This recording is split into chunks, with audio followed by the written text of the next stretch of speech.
We're diving deep inside of this one with interviews with Epstein victims that have never been seen before, how Ellen DeGeneres is even more deeply involved than we've ever known, and even Twitch and his passing, what actually happened there. This one is in depth with tons of information, so lock in.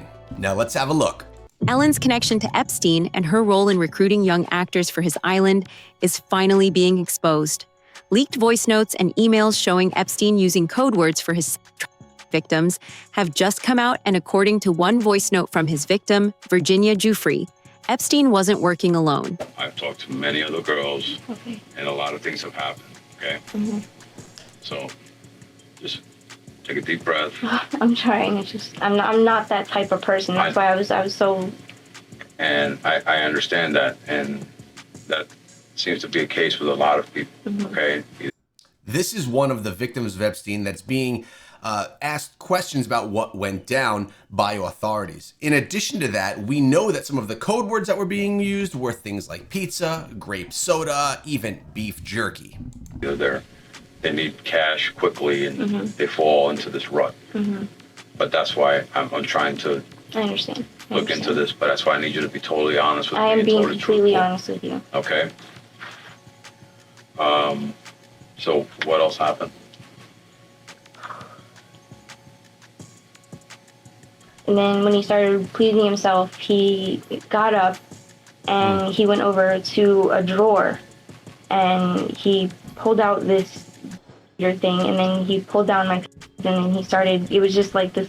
In the early 2000s, Virginia Giuffre, a woman from the UK, claimed that Ghislaine Maxwell had trafficked her to Epstein's island and forced her to have sexual relations with powerful men, including members of the British royal family, starting when she was just 14. Now, we've seen her a lot. She's been very vocal about her experience. There are no secrets here, but maybe you've never seen these before. Virginia even had photographs of these men, including Prince Andrew's.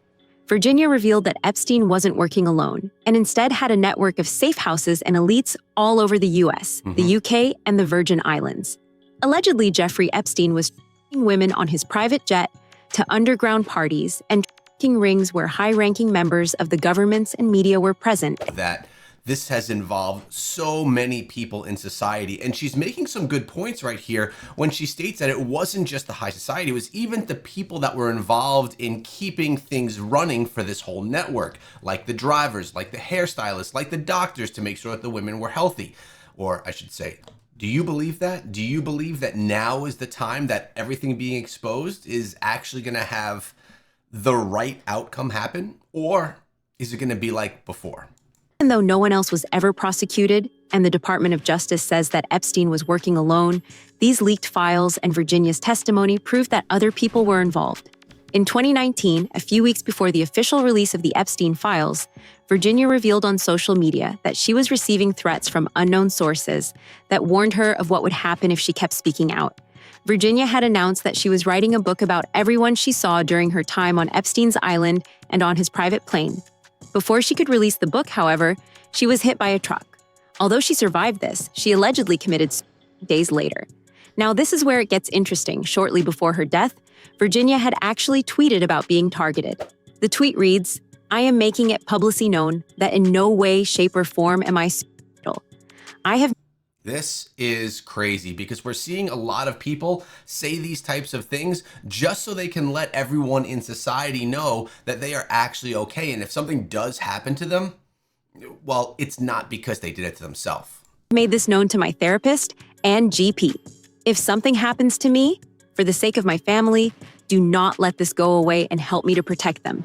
Too many evil people want to see me quieted. Yep. Welcome back and Alive Now. I'm Austin Westfall. Breaking news coming in, some sad news to share. We're learning this from the New York Post, several other outlets reporting this as well. Virginia Giuffre, the most prominent victim of the late convicted Jeffrey Epstein, took her own life on Thursday.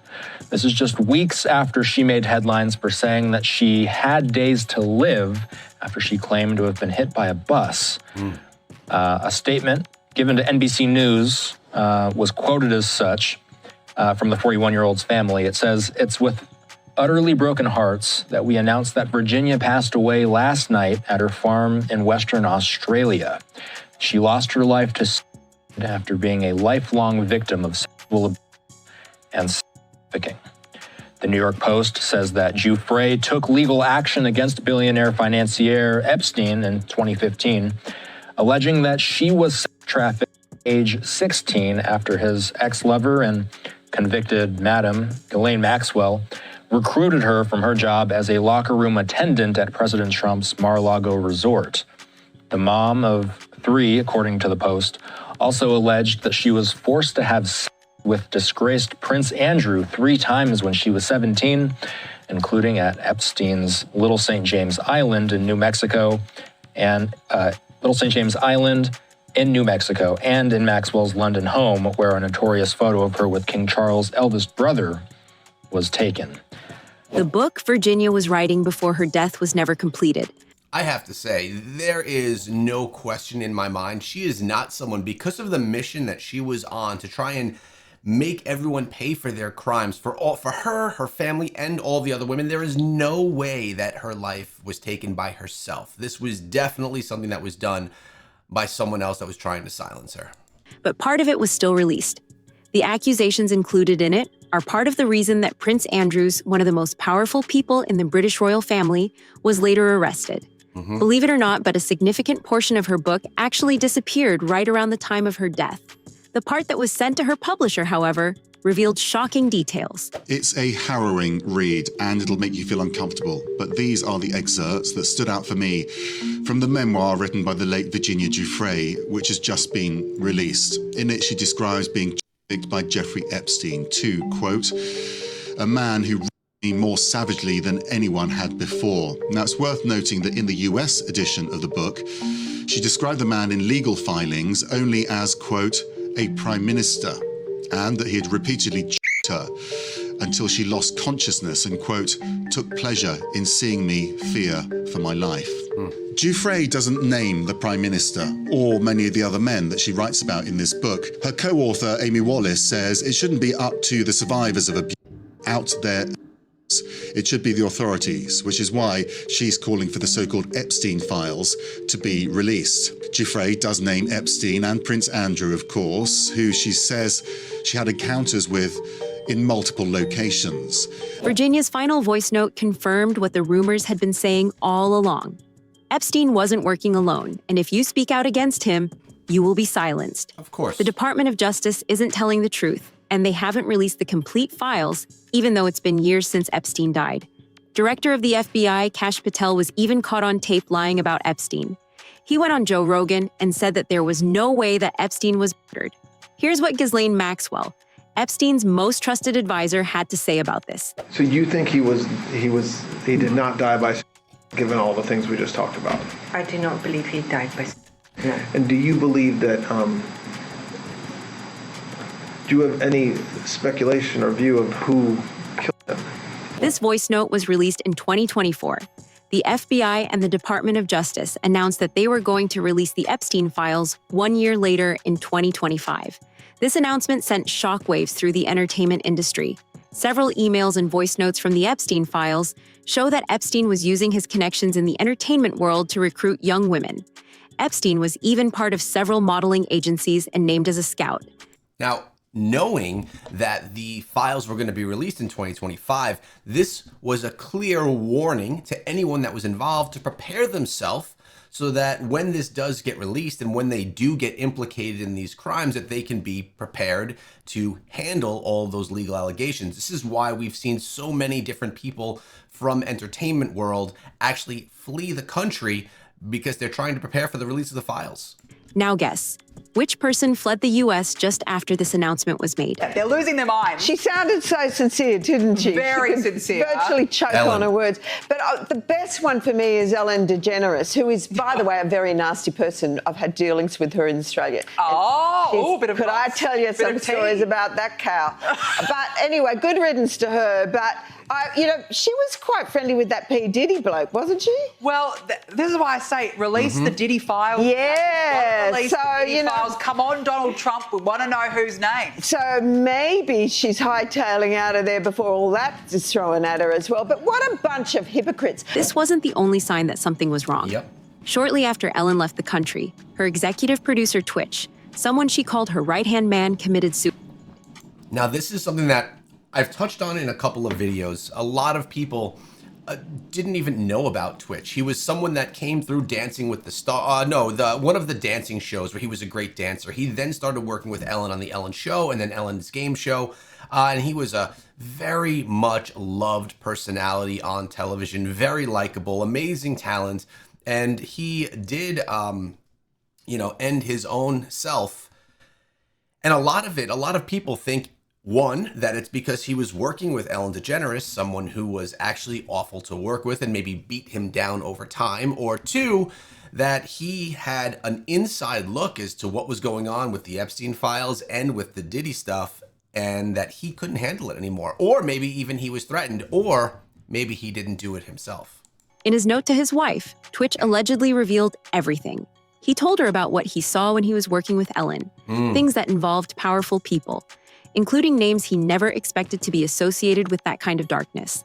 He told Allison that he had been pressured into silence, that people close to him, even Ellen, were not who they claimed to be. Then came his voice note, allegedly a recording to Ellen which revealed everything. The voice note, which has never been officially released, has been mentioned in multiple online forums and leaked DMs. We're learning more tonight about the tragic suicide of Stephen Twitch boss and the detailed steps he took to hide his plans. TMZ is reporting when Twitch left his home the day before his he took an Uber to a motel about a mile away. At the motel, he switched his phone to airplane mode so no one could reach him. The motel manager says he checked in under his own name and never left his room. We also now know that Twitch left his note. Details have not been made public, but TMZ reports the note alluded to challenges Twitch had faced in the past. Entertainer Tyler Perry knows firsthand what that is like. I want to take you back to a time in my life where I tried to commit suicide a couple of times because it was so dark. I thought the only way to make this better, this pain go away, is to end my life. Had any of those attempts happened, I would have missed the best part of my life. Ellen wasn't even trying to hide her alleged involvement in the disgusting things Hollywood is now being exposed for. In one episode with Sandra Bullock, Ellen and Sandra Bullock openly discussed her use of adrenals extracted from and laughed about how it kept them young. Okay, let's talk about this facial that you're obsessed with. How many, did you get the whole cast of Ocean's 8 to do this? Not everybody. Okay, good, smart ones. Just those that I thought would appreciate it. Okay, explain what it is. Well, it's this way in which one forces through microneedling. It's like a little roller with these, I think many of you know it, and it pushes through the skin and ruptures the collagen and then boosts it. You look like a burn victim for a day, but then it pushes the What are you pushing into the skin, Sandra? Sarah? Carrie? What are you pushing into the skin? Well, you push in whatever the facialist would like to insert into your pores. But what is it? It is an extraction from a piece of skin that came from a person. Okay, so first of all, this is weird stuff. Saying that it's extraction from a young person's piece of skin, and this goes all into the whole ritualistic type things that are being done to young children to try and bring youth to the upper echelon. Far, far away, and they somehow figured out how to extract. It's foreskin from a Korean. This might sound like a joke, but the rumors of this happening in Hollywood have been there for years. There were even videos showing one Hollywood elite, Peter Nygard, trying to buy aborted fetuses. This same individual later became notorious for serious criminal allegations and convictions involving the sexual exploitation and assault of numerous women over decades. Yeah, this guy's actually gross. There's some footage, which we're probably about to take a look at right now, where he's trying to basically buy people's fetuses. And when you see the women's faces, when they're actually seeing what he's trying to get from them, it's actually nuts. Stem cell technology that Peter and I are investing in is called SCNT, which takes the egg of a young, perfect woman specimen, takes the egg and takes out the nucleus and puts our DNA in the nucleus. They just go in and take it out. It's painful, right? Huh? Is it painful? They use this, yeah, a little bit. And this is part of this genetic greatness that we don't see in any other race on genetic greatness. They're talking about making a super species. The planet. These curvy black women from Africa.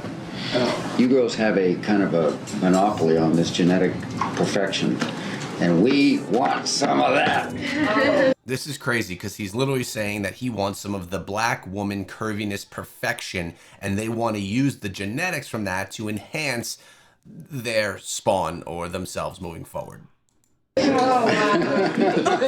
So, girls, for $100, we will pay you for your egg. No, you gotta be out of your monkey. $100. You can get paid a lot more than that. So how much do you want for it? Let's bid. I bid $500 for, you know. I'm prepared to outbid him anyway. Whatever I bid, he's going to outbid me. I bought about $60,000 worth of eggs. Yeah. If you have, that's very valuable.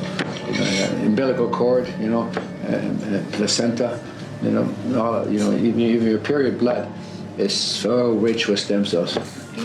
We regard it as waste, and it actually should be. It should be captured and recycled.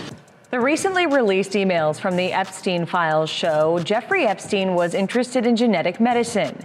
That was such an uncomfortable conversation for all those women to be sitting there. They're talking about, first of all, throwing out $100. It's like nothing. $500. It's like nothing. Then the guy says he spent $60,000 on eggs. It's actually crazy. But the women felt so uncomfortable there. He paid a researcher at Massachusetts General Hospital for tests that could be used to help create stem cells. Investigators found a $2,000 invoice from 2014 for sequencing part of Epstein's genome. The doctor that he paid also provided an estimate for personalized longevity studies that would use gene editing. He told investigators Epstein was enrolled in the Personal Genome Project at Harvard University. Some fans even believe that the set of Ellen's show was modeled after a temple on Epstein's island. Number 2. I believe so. Nice. We could have done this here. Yeah, I was thinking about it, but I was like, you know what? That's a good way to die. They're not going to let me buy that place. Look at it. Oh, well, you know where that is, too. All right, so that image right there is the temple that's on Epstein Island. And then they're about to show what Ellen DeGeneres' set looks like on her show, and I'm telling you, it's freaking identical. Right? It's a similar image to that, right? No. I know Jamie does. What is it? It's on the set of a famous talk show that's now not on anymore. Oh, Ellen? Was that Ellen? Yeah. Really? Just look at the temple and then look at the... Let me see Ellen's background. What? And just to give you an idea about the kinds of things that were coming out against Ellen, this was what she forced Justin Bieber to do as a prank. Let's pause for a second. So as you can see right here, on the bottom you have the Epstein Island, and then on the top you have the Ellen DeGeneres set. Palm trees, blue and white striped structure in the background. To me, it looks very similar to what's going on Epstein Island. Even the chairs out in front are similar to the benches outside of that structure. Now let's get into this prank.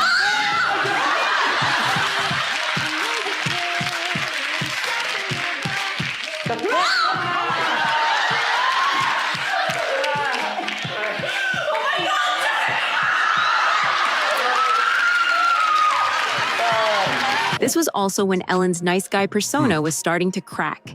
The Ellen Show came to an end after allegations of abuse related to Ellen surfaced. I think we all remember how shocked everyone was to find out that Ellen, a person who had made being kind her entire personality, was actually abusive.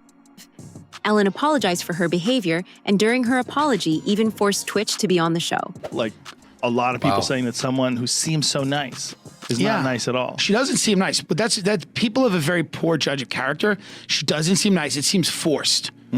People that are like that all the time, she doesn't seem nice. It's very forced. I mean, at the end of the day, she's acting. She was a comedian. She was an actress. She's acting. That whole be kind persona was actually not her. It was her character she was playing. And whatever, you're allowed to be a right? You're allowed to be nasty to people. You're accomplished. You're a comedian. You did the whole thing. What you're not allowed to do is have a Guantanamo Bay situation in the backstage of your show where everybody's walking around afraid for their life, and it's like Abu Ghraib where they're hooked up to wires and they Dogs have like around them. Yeah, she's got dogs and hoods. If an intern's late, they have a hood on. I don't support that. That's just me. Yeah. Yeah, I'm with you. Her departure lined up perfectly with the announcement of the Epstein's file release, and fans couldn't help but notice that Ellen also tried to change her appearance too. Someone who had been blonde for all her career changed her hair color and moved to England to start fresh. But the timing was too suspicious for many. Why would Ellen suddenly vanish from the spotlight just as Epstein's associates were being revealed? And why the drastic image change? Ellen DeGeneres and her wife, Portia de Rossi, have reportedly fled the US, bound for the UK, after Donald Trump's landslide victory. Now, that's what they said. They said that she fled the country because Donald Trump became president and he didn't have the same beliefs as her regarding her being gay. By the way, regarding the hair, I mean, clearly Ellen DeGeneres was a dyed blonde, so I could say that maybe she just stopped caring for herself the same way and didn't any longer dye or frost the tips of her hair and went with the more natural brown underneath. Numerous publications are reporting the couple have left the United States permanently. There are also reports the couple have put their Montecito mansion on the market. Entertainment publication The Wrap has the exclusive story and said Ellen DeGeneres and wife Portia de Rossi have moved to rural England, put their Montecito estate on the market, and plan to never return to the United States, telling friends the election of Donald Trump was their primary motivation. Ellen DeGeneres has been a vocal Trump critic, so the move doesn't come as a surprise to most. We know for a fact that Epstein was tracking young women, models, and child actors from the entertainment industry. In one of his emails, Epstein said that to a film director researching a really bad guy that gets children for sex sent to his island. Epstein told her, "That person is me. Your friend told me about the project she is doing, researching a really bad guy that gets children sent to his island. She almost fainted when I told her that person was me." This is 7 months before his arrest. Question: which one do you prefer, lewd and lascivious conduct or procuring minors for prostitution? I suppose lewd and lascivious conduct. I would prefer lewd and lascivious conduct with a possible. That exchange between Jeffrey Epstein and Ghislaine Maxwell on May 23rd, 2008 is part of some 18,000 emails from Epstein's personal Yahoo account obtained by Bloomberg News. The emails, which suggest the inbox was most active between 2005 and 2008, include messages spanning 2002 to 2022. Epstein in 2019, and emails received after that are largely spam or marketing offers. Overall, the emails offer a raw look into the disgraced financier and offender's world. Now, of course, it makes sense that the emails were the most active during that year period because that was right before he went to prison for the first time. But it does seem that there's even more, and another victim who decided to speak out. Following the release of the Epstein files, several of his victims have started speaking out and revealing exactly what happened on that island. Marina Lacerda, one of Jeffrey Epstein's victims, said, "There are people out there who know more about my abuse than I do. The government is still in possession right now of the documents and information that could help me remember and get over all of this. I don't have any of it." Until now, Marina Lacerda was known publicly only as victim number 1 in 2019 court documents. But now she's speaking out for the first time about her experience at the hands of Jeffrey Epstein. Her cooperation with the FBI was key to putting the offender behind bars. She says she was just 14 years old and living in a broken home in New York City when a friend brought her to meet Epstein to give him a massage. I think with Jeffrey Epstein, it starts somewhere, but then it ends with either you having sex with him, whether you like it or not. She became a part of a network of young girls in Astoria, Queens, recruited to be with Epstein, similar to what prosecutors say he did in Palm Beach, Florida. When he has somebody new in his life, he likes to see them a lot. So I went there a whole bunch of times, and, you know, it led to, unfortunately, he forced me to have sex with him, basically. Lacerda says she was paid thousands of dollars and that as a young immigrant from Brazil, she says she believed being associated with a financier could lead to better opportunities. And I think this is a common trend. A lot of these girls, they come from underprivileged families, families that need money, girls that are troubled, or people that are looking for a larger opportunity, knowing that he is a millionaire, that potentially there could be massive opportunities for their success in the future. So he preyed on unfortunate girls. It never happened, obviously, you know, because it came to a point when I was, I'd say 16 and a half or 17. He didn't want me anymore. He was just like, you're too old. He said that? He's like, you're too old. I don't want you anymore. Another victim claimed in her testimony that she was so scared of what Epstein was doing to her that she tried to swim off of his island. In her testimony, the victim said, I already had 2 prior escape attempts. There was one when I tried to swim off the island after I'd been 3 times and after Ghislaine had taken my food away. I was prepared to die swimming and trying to escape off that island that night. I have spent the last 17 years in my own prison for what she, Jeffrey, and all the co-conspirators did to me. I was raped repeatedly. I was raped 3 times a day sometimes. And I was not the only girl on that island. There was a constant stream of girls being over and over and over again. And yes, Ghislaine must be in prison because I've been in hell and back for the last 17 years. And 27 for me. I was 10 years old when Liz Stein was being raped. I was 10. The secrets are being exposed. People are talking out, and every day we're getting more information. So I suggest you subscribe to the channel to keep up to date with everything that's coming and to hear what's next.